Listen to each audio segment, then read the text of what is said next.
All right, we're live. Hi, everyone. We're going to get started in just a minute here. So if you're watching it on the recording, just hang tight for a moment.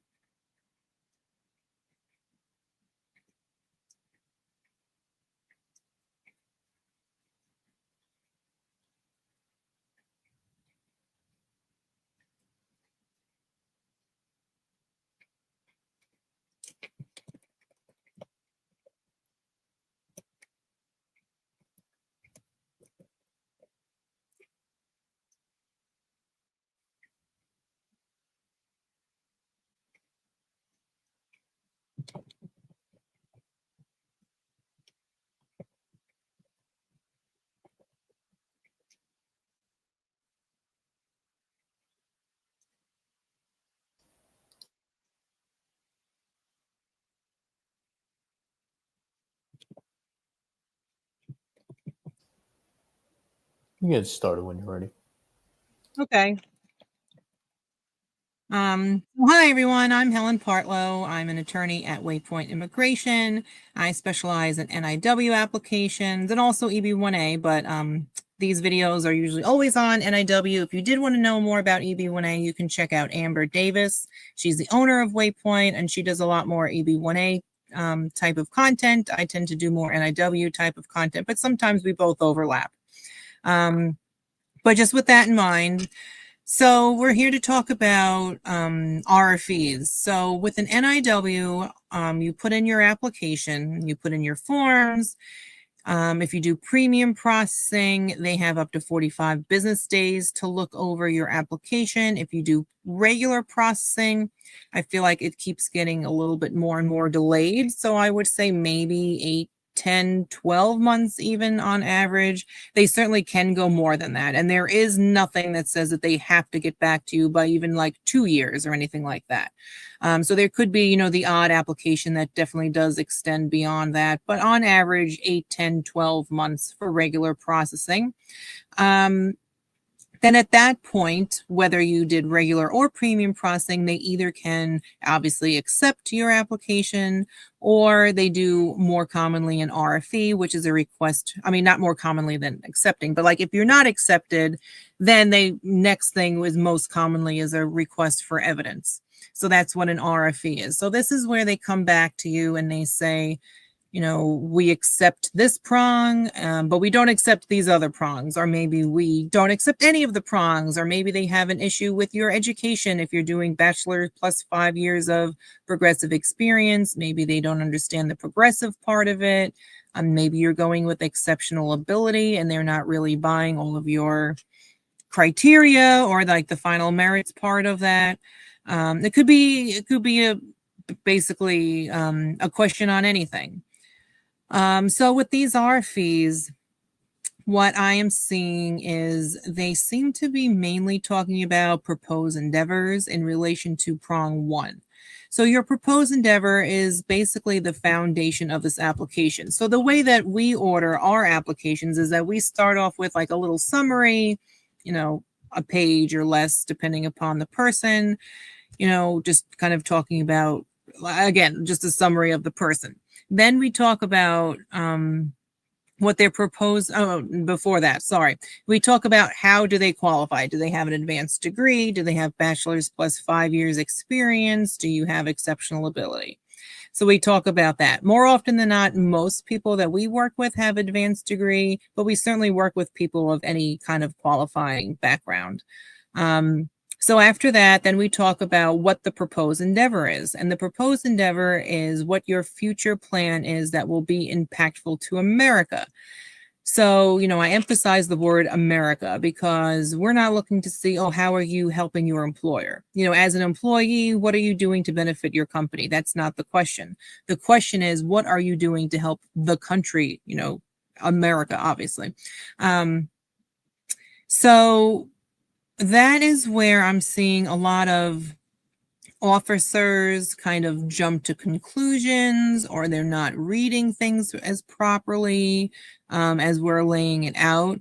So I see a lot of the time they tend to confuse your job title with your proposed endeavor. So you have to be very careful how you describe this. So your proposed endeavor should be independent of any job, any company, anything like that. It should be what you are pursuing if you were to change jobs or if you were to not have your job anymore. You should be pursuing it on your own time, sort of a thing. And some proposed endeavors are pursued outside of employment. We do have, we have worked with some people that are doing it that way. But these proposed endeavors are, how are you helping America? What are you doing that's helping more than just your company? Because if they're going to say, oh, you're helping Amazon, Google, wherever your job is, you should go through the perm process, get your green card through that. That's the typical pathway that is expected of you, pretty much.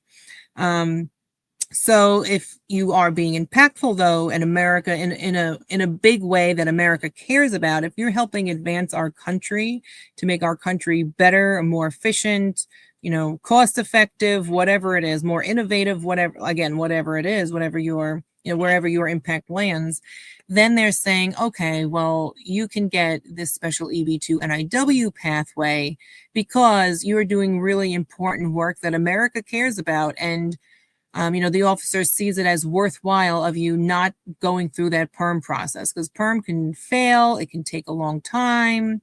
They're kind of saying like, oh, we're going to pluck you out of that queue or out of that, whatever you want to call it, pathway.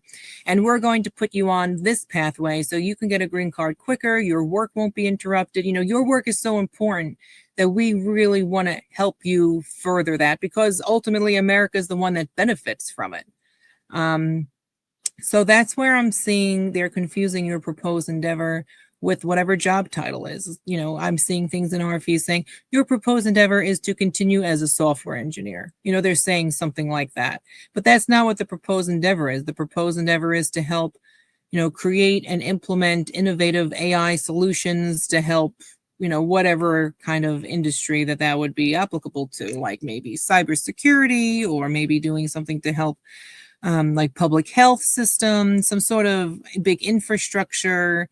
It could be like finance. It could, obviously AI can be applied in many ways, which is why I use that a lot. And a lot of our clients are also in that space. But, they want to know, how is your impact going to land? Where is that benefit going to be?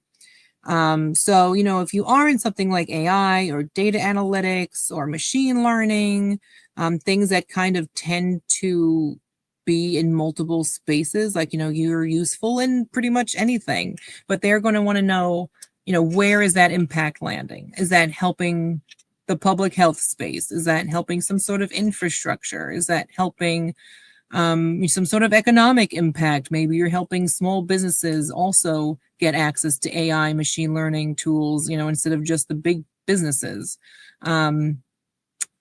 So, if you do have a varied background, I feel like that might be a little bit harder, but, you just explain it. So the entire application is telling your story. That's why, at Waypoint, we don't do like templates. We don't do things that, might ultimately make the process a little bit faster, but we're very personalized. Like, everyone is doing something different. There are no two exact same people. There are no two exact same applications. So while, we might, of course, get multiple people in AI, their impact is different. Their background is different. So everything is very individualized and customized to each individual person. And I feel like that, helps the officer. Like, if you go with someone that is doing all these templates where, they're going to just jump, okay, well, you're an AI, you're going to get this template.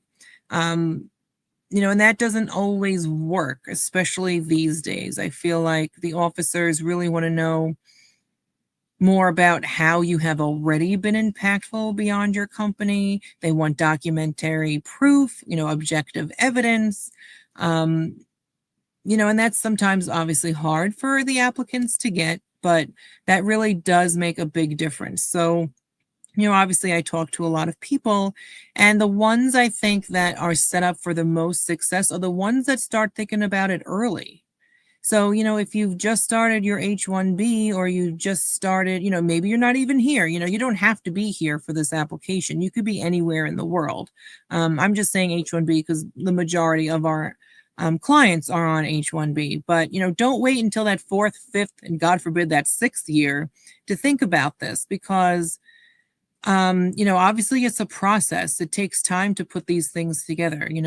Like I said, we personalize it to each and every client, to everyone's details. And it is very detail oriented work.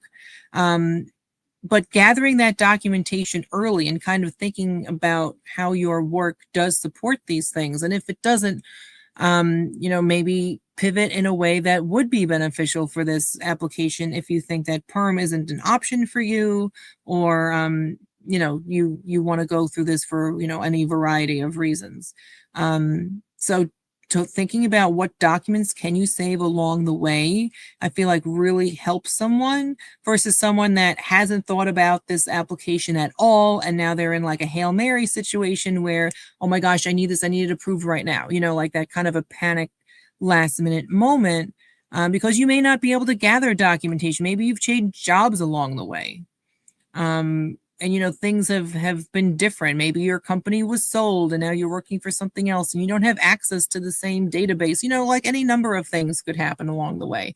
But if you're thinking about it as you're kind of progressing and making like a little stockpile on a drive someplace, I feel like that person could ultimately be more successful because you have more paper trail. So when I say paper trail, we're looking for things that are work product documents, emails, presentations, PDFs, maybe some sort of internal recognition, organizational charts, maybe some sort of dashboard. I mean, obviously it depends on everyone specifically. Like I said, we're a very personalized kind of a firm. So, we could help you figure out what that looks like for you.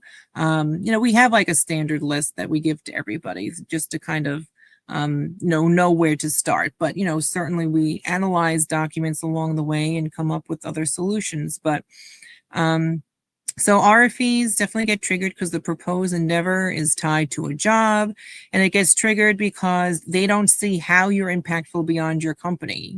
That prong one is very much related to whatever your proposed endeavor is. So we're seeing a lot of RFEs on prong one. How are you being impactful? How are you being impactful beyond your company? What are you doing that is so important that, America just has to have you? And it's not an evaluation of your field. That's something else that these RFEs kind of mix up along the way. We're not asking, is cybersecurity important? Of course, cybersecurity is important. No one wants to have their data leaked. No one wants to have their bank hacked. No one wants their personal information out there for Lord knows what these people are using it for. So, cybersecurity, of course, is important. That's not the argument.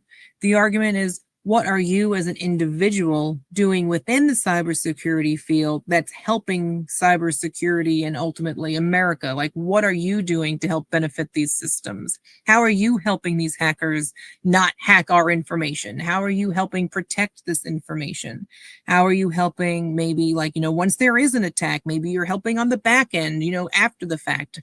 Maybe you're doing both. You're being preventative and you're also helping at the end, once these things happen. Because, every technology moves so quickly. It's, hard to always keep up with things and you have to kind of plan for both ends of the spectrum. So kind of using that as an example. So, you need evidence of this. So we look for those work documents because that's what a lot of people have. A lot of people are industry related that we have as our clientele. A lot of our LinkedIn viewers, a lot of you watching right now are probably in industry. And then, of course, you can have a researcher profile that's more of a traditional NIW type of application. But for then, they're looking for, they are then questioning where are you, where are you published? Who is citing you? How is this actually moving things along? How is this being helpful? How are you being impactful? They still have the same kind of questions. It's just, in a different kind of a context because they are applying it to a different activity. So anyway, so beyond like showing work documents, which I feel is the hardest part for people just because, confidentiality reasons and whatever it is, we can't advise you what you're allowed to share, of course, because that's not our role. But, we do also take documents that are redacted and things like that. So, you don't have to give us like raw code. Like, we don't know what to do with that anyway. The officer doesn't know what to do with that. They're not, in your field. They don't quite understand if you give them raw code, like, what does this mean? So looking for like contextual emails, feedback, performance evaluations, perhaps different things. And again, there's no exhaustive list. So USCIS looks at everything collectively. There's no one piece of evidence where they'll be like, oh, this person's approved, because they have, whatever document. It's showing how everything kind of comes together and shows the officer, oh yeah, I believe that more likely than not, this person is doing these things, that they're capable of doing these things, and that will continue to do these things. So yeah, a lot of RFEs on prong one, a lot of RFEs on proposed endeavor, making sure that it's being described very clearly, not tied to your employer, not tied to your job. It's more than just that. It's like a mission. Your proposed endeavor is really like your mission as to what you're putting forth all of your effort into, like, and helping, the country or your industry in the country and stuff like that. So that's pretty much where I'm seeing the RFEs attack the most. The RFEs, so if you don't get prong one or prong two, you automatically don't get prong three, because it's kind of like a test where you need, in order to satisfy prong three, you have to have also satisfied prong one and two. So no one, you're never going to really see an RFE. I mean, you might, I can't say never, but I've never seen one that only attacks prong three and accepted everything else. I mean, in theory, I guess it's possible, but that's definitely not typical. So these RFEs for prong three are usually just very templated.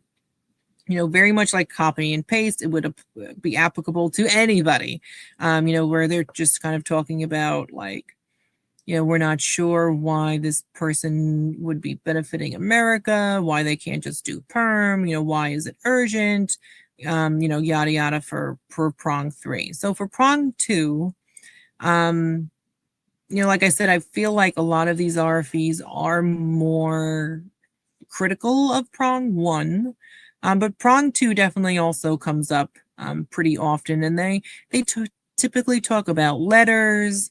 They'll say things like, oh, the letters aren't detailed enough, or they don't show how this proposed endeavor is helpful, or, I mean, all of our letters do meet those standards. So, on an RFE, we would fight back and say, these are the standard as to how USCIS should be using the letters, and these are how the letters already meet that standard. And we would talk back about, like each letter potentially. We would also include new letters just to appease them, since it is a request for evidence. So new evidence, so maybe a new work-related evidence or some activity you've done, or an independent letter. So if we get a new letter from an independent source, that's really more about a prong one and prong three support. And if you're doing, prong two, that would be more from like another supervisor, manager, or maybe if you've done, activities with a professional organization, maybe someone from that organization and things like that. But yeah, so for prong two, they typically, and that is also pretty templated, compared to prong one is sometimes a little less templated. Some prong ones are templated, they just kind of like say something generic. Sometimes they do fight back more with like the specific things I said.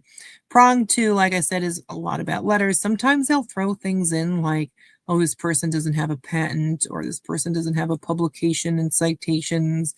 And it's like, they're not requirements. Like, I'm not sure why they're putting that in there. So we remind them again on the response, what the requirements are and how there is no steadfast rule. It says you have to have any of those things. You just have to show that you're capable of doing your proposed endeavor, which is a completely different question than what these RFEs seem to be talking about. Sometimes also for prong two, especially, they'll confuse like EB-1A language with EB-2 NIW, where you'll see things like, oh, this person doesn't have a critical role, or they haven't been like having original contributions, like they'll throw in some of that language. And again, in the response, we remind them this is not an EB-1A application, this is an NIW application, so therefore the analysis is completely different. And that sort of a thing. So at this point, I'm going to open up to questions. So if you do have any questions, you can pop it in the chat. If we run out of time, because I do have to leave at a hard leaving time today, I have an appointment right after this. You can just DM me on LinkedIn or message. If you leave it on LinkedIn, I'll see it. But then just before we do that, I also just wanted to point out that if you go to waypointimmigration.org, you go to the top, you click appointments, you can see the different types of services, different types of appointments you can do. If you wanted to meet with me specifically for NIW, you would click on NIW, and then you could see available times. Me and Alex both do NIW consultation, so you feel free to meet with either one of us. If you are interested in EB-1A, there's an option there as well. You would meet with Alex or Amber. And if you're not quite sure maybe what your future pathway, you want to maybe take into account any potential option. There's a career planning option. There's also just an other. So that's like a catch-all if you have any sort of a question on pretty much anything. But yeah, let's move to questions now. And I know I didn't leave too much time, so. Not sure what this is. Summary. Can reference letters from startup CEOs, not employers, stating volunteering contribution to raise funds and get projects be helpful as third-party and unrelated referrals? So I guess the question is, like when you mentioned that, if you are doing any sort of activity outside of your employment, that could be obviously very helpful to show how you are impactful beyond your company. I'd have to maybe look at this one more specifically, because if you're already in America, you want to make sure that your activities are in line with whatever visa you are already here on. So that might be like another side question, but for like NIW purposes, yeah, getting a letter from someone that you're doing an activity with, certainly could be a potential benefit. Please have a question. The $9,600 I will pay for the EB-2. Does the fee cover all the required documents? Also, how can I get in touch with you? Yeah, so our fee is $9,605 for an NIW. That includes the regular filing fees. That includes us doing your forms, writing 3 to 4 reference letters, doing the research, analyzing your documents, of course, writing the application itself and sending it in. If you wanted to do premium, that's optional and that's extra, of course. That's like a $28.05 or something, the government fee. So, you don't have to do that, but certainly you could if you wanted to. And if you did want to get in touch with me, you can feel free to send me a message on LinkedIn. You can make an appointment from waypointimmigration.org under appointments under NIW, and just make sure you check for my name, Helen Partlow, if you want me specifically. Otherwise, you certainly would be welcome to also talk to Alex as well. So yeah.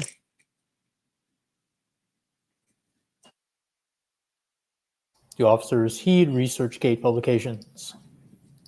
So yeah, if you have, a ResearchGate profile, a Google Scholar profile, they look at where you're published. That obviously makes a difference too. The more prestigious, the better, the more impact you have, the better, the more, therefore the more citations perhaps. So yeah, the higher quality you can show, the better, I would say.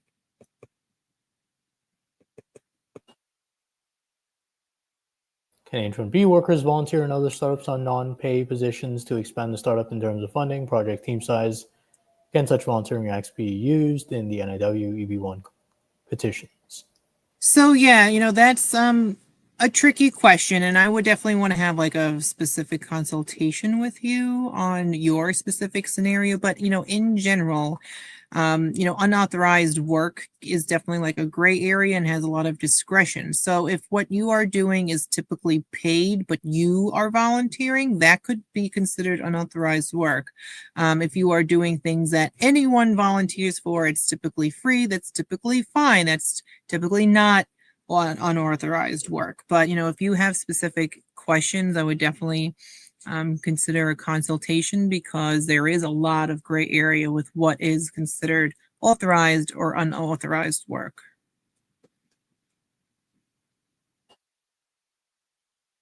We do last question. Electrical engineering PhD, 2023, USA in the field of power electronics, proposed endeavor to advance power electronic converter topologies for utility applications to improve the power density, efficiency, and resilience of the U.S. energy grid, facilitate smart grid transition by integrating renewable energy sources and loads the grid, and lower the cost of energy to Americans by developing more scalable, efficient, and reliable power electronics converters. Then it just cuts off.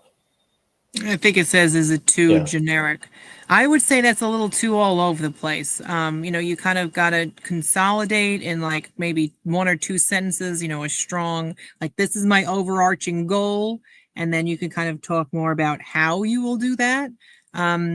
So, how will you be beneficial? And, also make sure that you're understanding to communicate in a way that the officer can understand. They're obviously not in your field. Not everyone is an expert. They may not have gotten an application even with your expertise before. You don't know if you're getting a new officer, an old officer, or whoever. So definitely want to make sure that you're describing things in a way that a non-technical person could understand. You want to say, my proposed endeavor is, and then you want to make sure you're having a solid, strong statement. And then after that, you can describe how you'll do those things. Like, what methods will you use, techniques, technologies, short-term goals, long-term goals. But you want to make sure that you're very concise and it's clear what you're doing. So do you want to answer the other questions then later? Yeah, let's take one more real quick. Does EB-3 other worker category get spillover visa from family category annually 2024? No, they're separate. So family visa bulletin and the EB bulletin are separate. Like, if you had an approved family application, you couldn't use that priority date for an employment-based application, for instance.